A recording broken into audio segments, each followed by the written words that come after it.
video is going to focus on the next element of the marketing strategies. We've covered the 4 Ps, product, price, place, promotion, but there are another 3 which are really related to intangible products, and that relates to people, processes, and physical evidence, and that's what this video is going to focus on.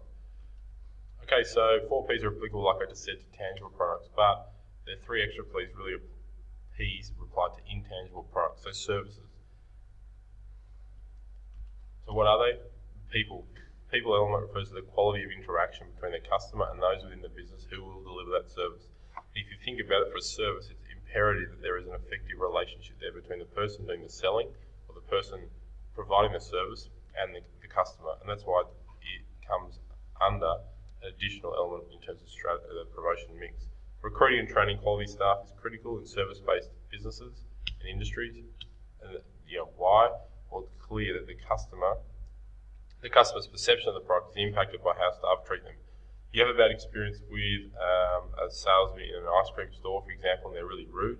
Okay, the chances are that you won't go to that store next time, you'll go to a different one. Okay, you go to a restaurant and the waiter is extremely rude, same thing, even if the food's excellent, there's a good chance that you'll get turned off and you won't want to go back to that restaurant, and you'll simply make a decision to go elsewhere. So people is critical in terms of the overall promotion of a product. They mightn't appear to be marketing or promoting that product, but they definitely are.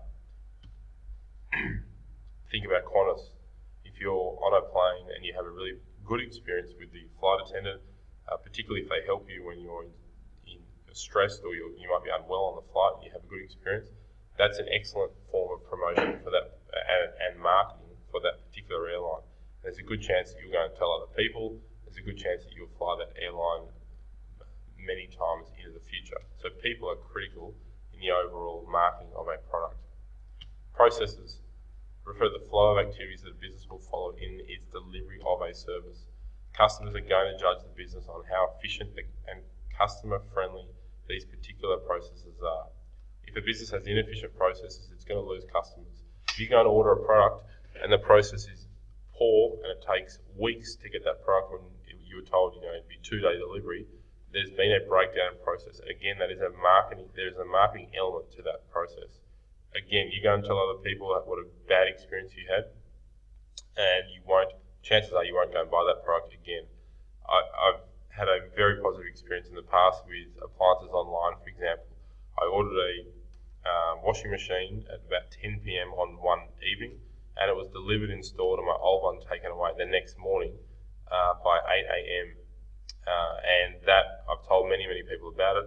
People have bought products online from them, and I've spoken really highly of them, and it's because they had a really good process. From a marketing perspective, that does wonders for that particular business. Lastly, physical evidence.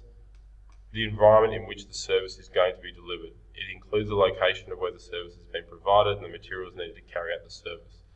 If you walk into a restaurant, and you walk into 2 restaurants, they're side by side. The first restaurant you walk into, tables are dirty, they haven't been cleaned, the paint's peeling off the wall, there's outdated decor on in terms of pictures or whatever on the wall. The staff are slow to come and greet you. In terms of physical evidence, you just had a really negative experience. You walk out of that restaurant, you walk in next door. It's freshly painted, it's nice bright colours, the tables are clean, there's cutlery and plates on the table. You immediately think, oh, thank goodness, this is such a nice, much more physically appealing restaurant. I'll eat here, hopefully have a positive experience with the food, and you go and tell your friends. The same thing in terms of, think about a plane. I remember flying to Canada many years ago on an old Air Canada flight. The seats were sort of were not falling apart, but they were in a pretty ordinary state. The technology was really old on the plane in terms of in-flight entertainment. Generally, the plane just had a really old feel to it. But then if you can compare that to potentially an Emirates plane or a Singapore Airlines plane, which is very modern, from a physical evidence perspective, you have a much better impression of that Singapore Airlines or the Emirates plane. You're more than likely to fly that airline again, assuming you have good people and they have good processes, and you're going to tell all your friends about it too, and through word of mouth, those people are potentially going to fly that airline as well. So physical evidence is critical. because customers make judgments. They make judgments on those factors that I've been talking about. There are some examples just there in terms of meals, and the stack plates on the left just looks awful in terms of physical evidence. You walk into a restaurant, that's the only clear table on the left there. That's the only clear table. You have to sit down. There's someone else's meal still sitting there. From a physical evidence perspective, you just had a very negative impression. Whereas on the right here, now clearly a fairly high-end restaurant, but everything has been done well. And from a physical evidence perspective, you have a really good experience. It is a marketing strategy that involves giving potential customers exposure to the product so they can judge the product, be persuaded to purchase by what they see. Okay, that's it for the 3 additional P's.